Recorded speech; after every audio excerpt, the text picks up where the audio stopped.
जनवरी की ठंडी सुबह थी। देश गुलामी की जंजीरों में जकड़ा हुआ था।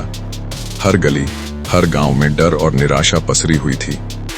उसी समय भारत की धरती पर एक ऐसा बालक जन्मा जिसकी आंखों में बचपन से ही आजादी का सपना जलता था। उसका नाम था सुभाष।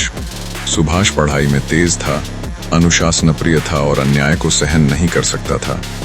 अंग्रेज अफसरों की शान शौकत और भारतीयों की बेबसी उसे भीतर से झकझोर देती थी।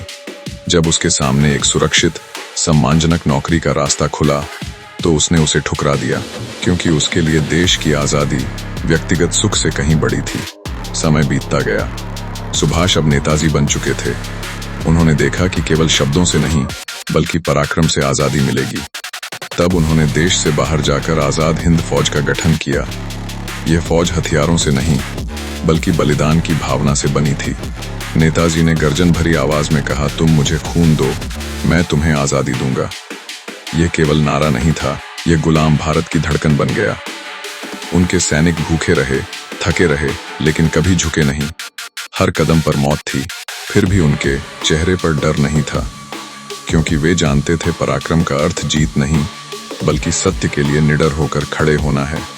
नेताजी भले ही रहस्यमय परिस्थितियों में हमसे दूर हो गए, लेकिन उनका साहस अमर हो गया। उसी अमर साहस को याद करने के लिए भारत ने उनके जन्मदिन को पराक्रम दिवस के रूप में मनाने का निर्णय लिया।